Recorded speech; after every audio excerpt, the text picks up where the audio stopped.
श्री शिवाय नमस्तभ्यम दोस्तों। भगवान शिव जी आपकी हर मनोकामना पूरी करें, इसी कामना के साथ आज का वीडियो हम शुरू करेंगे। दोस्तों, जैसा कि आप सभी को बतला दूं कि साल 2024 में अहोई अष्टमी का व्रत 24 अक्टूबर दिन गुरुवार को पूरे विधिवत तरीके से रखा जाएगा। यह व्रत हर माता अपनी संतान की दीर्घायु के लिए, उनके उज्जवल भविष्य के लिए, उनके अच्छे स्वास्थ्य के लिए और उनकी मंगल कामना के लिए रखती हैं। होई माता हम सबकी संतान को दीर्घायु प्रदान करे, उनका उज्जवल भविष्य रखे, उनका स्वास्थ्य हमेशा अच्छा रखे। इसी कामना के साथ आज आपको इस वीडियो में विस्तार से बतलाने वाली हूँ अहोई अष्टमी व्रत की पूजा विधि, वो भी बहुत कम समय में दोस्तों। तो चलिए शुरू करते हैं। दोस्तों, अहोई अष्टमी व्रत की पूजा विधि के लिए जिस स्थान पर चौकी लगाना है वो चौकी उत्तर या पूर्व दिशा होना चाहिए। चौकी लगाने के स्थान को अच्छी तरह से साफ सुथरा कर लेंगे, पोछा वगैरह लगा लेंगे।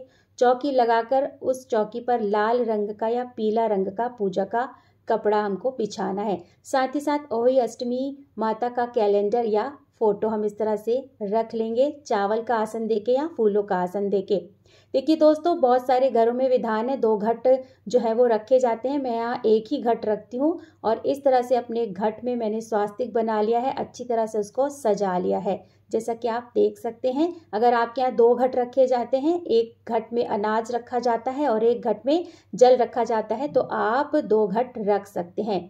इस चौकी को आपको उस स्थान पर रखना है जहाँ से ये चौकी दिवाली तक जो है वो हिले डुले ना, व्यवस्थित रूप से दिवाली तक जो है वो अच्छे से वही स्थान पर रखी रहे, क्योंकि दिवाली वाले दिन ही जो है वो हमें इस घट के जल से अपने बच्चों को स्नान कराना होता है। ठीक है दोस्तों, स्याहू माला का प्रयोग हमारे घर पर नहीं किया जाता है, हम बहुत ही सरल विधि से इस व्रत को करते हैं। घट को अच्छी तरह से टीक लिया है, थोड़े से अक्षत डाले हैं और एक का सिक्का डाला है। अगर आपके पास चांदी का सिक्का है तो आप चांदी का सिक्का भी डाल सकते हैं। कोई भी कलश की स्थापना करें या घट की स्थापना करें तो घट या कलश के कंठ को कभी खाली नहीं रखना चाहिए। तो इस तरह से मैंने मौली लगा ली है। थोड़ा सा इस घट के अंदर मैंने सिंदूर अर्पित किया है और थोड़ी सी हल्दी। अब इसमें बहुत ज़्यादा कुछ नहीं डालना है। अब हम साफ स्वच्छ जल भरेंगे। इस जल में मैंने पहले ही गंगा जल की 1-2 बूंदें डाल ली थी दोस्तों। घट को अच्छी तरह से हमें फुल भरना है, ताकि अगर घट का पानी सोखे तो कम से कम आधा घट जो है वो पानी भरा रहे। आप घट लेकर आएं एक दिन पहले और उसे एक रात पानी में डुबो कर रखें, ताकि आपने जो भी कलश या घट पे पानी डाला है वो घट सोख ना ले। इस बात का आपको विशेष ध्यान रखना है। मैंने पहले भी अपने वीडियो में ये बात बतला दी है दोस्तों। अब माता रानी को वस्त्र के रूप में यहाँ पर हम चुनरी उड़ाएंगे। साथ ही साथ हमें माता रानी की फोटो में माला पहनानी है। अगर आपके पास माला की व्यवस्था नहीं हो पाती है तो आप माता रानी को फूल ज़रूर अर्पित करें। फूलों का इंतजाम आप पहले से ही कर लें, क्योंकि थोड़े बहुत फूल रहते हैं ना, तो पूजा करने में प्रसन्नता भी होती है और पुष्प जो होते हैं वो भगवान को अवश्य चढ़ाने चाहिए, शुभ फलों की प्राप्ति होती है। तो इस तरह से चुनरी चढ़ा दी है और माला पहना दिया है। देखिए दोस्तों, इस अहोई माता की फोटो में गणपति जी भी बने हुए, माता गौरी भी बनी हुई हैं, शंकर जी भी बने हुए हैं। तो आपको मतलब माता पार्वती को, शिव जी को अलग से फोटो लगाने की ज़रूरत नहीं है। आप इसी फोटो में सभी का आह्वान करते हुए, सभी को टीका लगाते हुए जो है वो आप कर सकते हैं। हाँ, बस यहाँ पर मैं अलग से जो है वो एक हल्दी की गांठ रख रही हूँ और गणपति जी यहाँ पर मैंने सुपारी के बनाए हुए हैं। तो इस तरह से कोई भी पूजा होती है तो हमें गणपति जी की पहले पूजा करनी होती है, उनका पहले आह्वान करना होता है।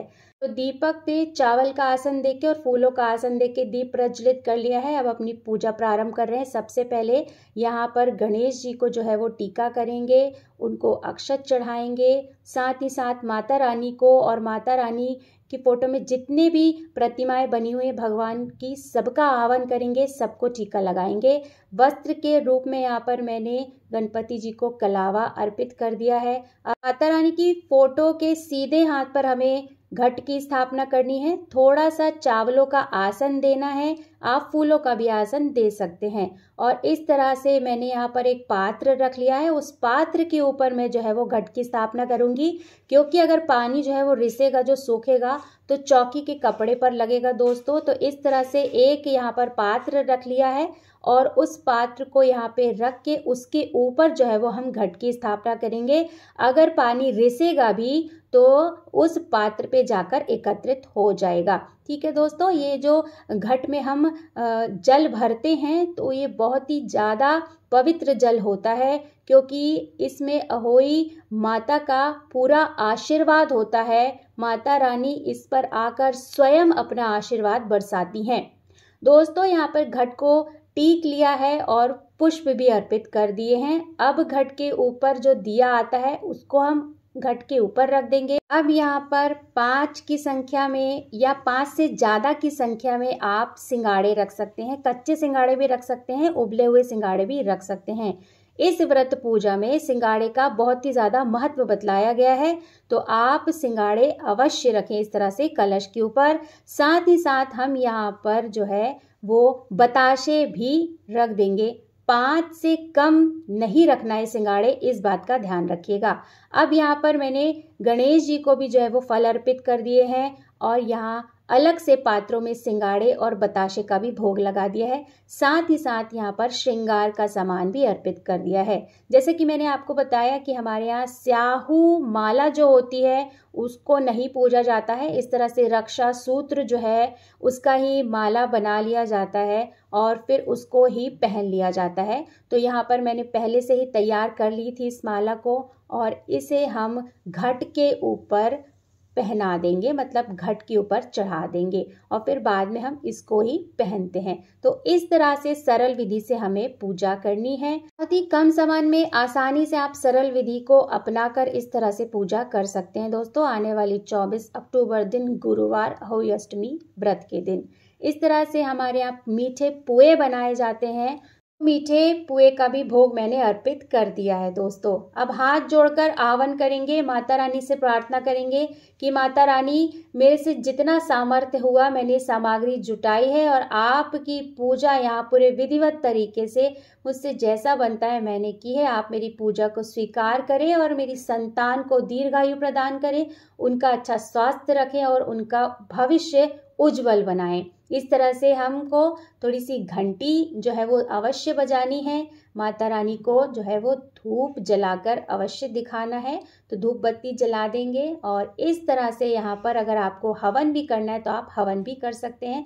हमारे यहाँ जो है वो हवन नहीं किया जाता है, क्योंकि धूप बत्ती में ही जो है वो हवन सामग्री सम्मिलित होती है, तो कुछ कुछ पूजा में हमारे यहाँ हवन नहीं किया जाता है। अब यहाँ पर धूप बत्ती हमने दिखा दी है। अब हमें इस तरह से जो अहोई अष्टमी व्रत की कथा आती है, तो उस व्रत की कथा की पुस्तक को हमें टीकना है अच्छे से। तो इस तरह से पुस्तक को अच्छी तरह से टीक लेंगे, क्योंकि अभी हमें कथा सुनना है। तो इस तरह से पुस्तक को टीक लें, अक्षत वगैरह चढ़ा दें, थोड़े से पुष्प वगैरह चढ़ा दें और सीधे हाथ में थोड़े से अक्षत व पुष्प लेकर अहोई अष्टमी व्रत की कथा सुने।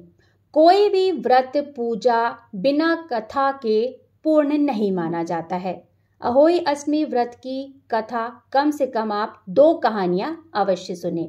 आप स्वयं से पुस्तक से पढ़कर भी कहानी सुन सकते हैं। अगर आपके घर में अन्य सदस्य हैं, इच्छुक हैं, तो आप उनसे बोल दीजिए, आपको वह कथा पढ़कर सुना देंगे। तो अगर आपको व्रत का, पूजा का पूर्ण फल प्राप्त करना है तो आप कथा अवश्य सुनिए। कथा सुनने के बाद हम अब आरती करेंगे। तो पहले गणेश जी की आरती करेंगे, फिर माता रानी की आरती करेंगे। दोस्तों, तो इस तरह से आप आरती कर लें। आरती करने के बाद हमें चौकी पर और आरती की थाली पर सीधे हाथ में थोड़ा सा जल लेना है और 3 बार हमें आचमनी करना है, यानी 3 बार जल वार देना है। क्योंकि हमने भोग प्रसादी सब कुछ अर्पित कर दी थी और आरती भी कर ली थी। तो इस तरह से 3 बार जल वार देंगे और माता रानी से अपनी संतान की दीर्घायु के लिए, उनके उज्जवल भविष्य के लिए, उनके अच्छे स्वास्थ्य के लिए कामना करते हुए अपनी पूजा को संपूर्ण करेंगे। तो दोस्तों, इस सरल विधि को अपनाकर आने वाली 24 अक्टूबर दिन गुरुवार को आप इसी विधिवत तरीके से अहोई अष्टमी व्रत की पूजा कर सकते हैं। आशा करती हूँ आपको ये वीडियो पसंद आया होगा। अगर पसंद आया तो वीडियो को छोटा सा एक लाइक कर दीजिएगा, क्योंकि आपका एक छोटा सा लाइक हमें प्रेरित करता है और भी अच्छे अच्छे नए नए वीडियो बनाने के लिए। बहुत जल्द मिलते हैं दोस्तों एक नई वीडियो के साथ, एक नई जानकारी के साथ। तब तक लिशि शिवाय नमस्तभ्यम। धन्यवाद दोस्तों।